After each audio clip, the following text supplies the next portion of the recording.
Hi అండి. అందరికీ నమస్కారం. Welcome to my channel. ఈ వీడియోలో ఏపీ ప్రభుత్వ ఉద్యోగుల మరియు పెన్షనర్ల ఈ అక్టోబర్ నెల పే స్లిప్‌లలో ఇప్పుడే బిగ్ అప్డేట్ అయితే వచ్చిందండి. మరి ఆ మార్పు ఏంటని పూర్తి వివరాలు వీడియోలో తెలుసుకుందాము. వీడియో అయితే ఎక్కడ గాని స్కిప్ చేయకుండా ఎండ్ వరకు చూసేయండి. అప్పుడే ఇన్ఫర్మేషన్ పూర్తిగా అర్థమవుతుంది.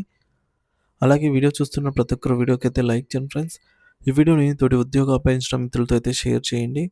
కొత్తగా మన ఛానల్ చూస్తున్నవారు ఇంకా ఎవరైనా సబ్స్క్రైబ్ చేసుకోకుంటే వెంటనే మన ఛానల్ అయితే సబ్స్క్రైబ్ చేసుకోండి. దీని ద్వారా నేను చేసే లేటెస్ట్ వీడియోస్ అన్నీ మీ వరకు రీచ్ అవుతాయి.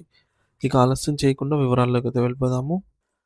ఫ్రెండ్స్ ఇక విషయానికి వచ్చినట్టయితే Andhra Pradesh Panchayati Raj rural development and engineering retired employees welfare association రాష్ట్ర ప్రధాన కార్యదర్శి కొమర్రాజు గారు పెన్షనర్ల దీర్ఘకాలిక సమస్యల పరిష్కారం కోసం ప్రభుత్వాన్ని అభ్యర్థించారు.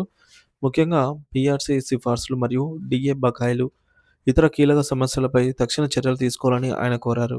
ఈ మేరకు కొమర్రావు గారు రాష్ట్ర ట్రెజరీ అండ్ అకౌంట్స్ డైరెక్టర్‌కు ఒక వినతి పత్రాన్ని సమర్పించినట్టు బుధవారం విడుదల చేసిన ఒక ప్రకటనలో తెలిపారు. డిఏ అమలులో లోపాలు సవరించిన డిఏ రేటు ప్రకారంగా 37.31%ను తక్షణమే అమలు చేయాలని ఆయన డిమాండ్ చేశారు. కొన్ని ప్రాంతాల్లో డిఏ సక్రమంగా అమలు కావటం లేదని, దీనివల్ల పెన్షనర్స్ ఆర్థికంగా నష్టపోతున్నారని ఆయన ఆవేదన వ్యక్తం చేశారు. ఇది చాలామంది పెన్షనర్స్‌కు తీవ్ర అసౌకర్యాన్ని కలిగిస్తోందని, తక్షణమే ఈ సమస్యను పరిష్కరించి అందరికీ సక్రమంగా డిఏ అందేలా చూడాలని కోరారు. ఇకపోతే అక్టోబర్ పే స్లిప్‌లో సవరణలు మరియు అవసరము. మరి పెన్షనర్లకు సంబంధించి అక్టోబర్ నెల పే స్లిప్‌లో కొన్ని ముఖ్యమైనటువంటి సమాచారాన్ని సవరించాల్సిన అవసరం ఉందని కొమర్రావు గారు సూచించారు. పే స్లిప్‌లో స్పష్టత లేకపోవడం వల్ల పెన్షనర్స్ తమ ఆర్థిక వివరాలను అర్థం చేసుకోవడంలో ఇబ్బందులు పడుతున్నారని ఆయన తెలిపారు.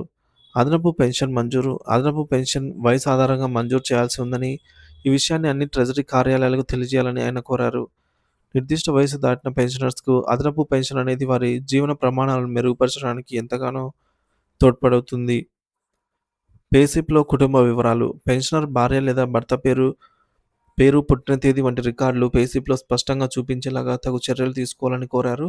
ఇది వారసులకు సంబంధించిన విషయాల్లో ముఖ్యంగా పెన్షనర్ మరణాంతరం కుటుంబ పెన్షన్ మంజూరులో జాప్యాన్ని నివారించడానికి సహాయపడుతుంది. వైటీ కాలం పునరుద్ధరణ ఆవశ్యకత. అక్టోబర్ నెల సంబంధించిన పెన్షనర్స్ పే స్లిప్‌లో ఇయర్లీ ట్రాన్సాక్షన్ డీటెయిల్స్ అంటారు ఫ్రెండ్స్. అనే కాలం. అంటే ఇది ఇన్‌కమ్ టాక్స్‌కి సంబంధించిన కాలం అన్నమాట. సో, ఈ కాలం తొలగించబడింది గతంలో.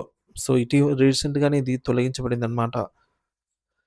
సో, కొమర్రావు గారు దీన్ని మళ్ళీ ఆహ్, ఈ యొక్క కాలం అనేది గత 12 నెలల ఆర్థిక లావాదేవీల వివరాలను సులభంగా తెలుసుకోవడానికి పడుతుండేది అని, దీన్ని తిరిగి పునరుద్ధరించాల్సిన అవసరం ఎంతైనా ఉందని ఆయన నొక్కి చెప్పారు. ఈ వివరాలు పెన్షనర్లు తమ ఆర్థిక స్థితిగతులను పర్యవేక్షించుకోవడానికి, అవసరమైనప్పుడు బ్యాంకులు లేదా ఇతర ఆర్థిక సంస్థలతో వ్యవహరించడానికి చాలా కీలకం.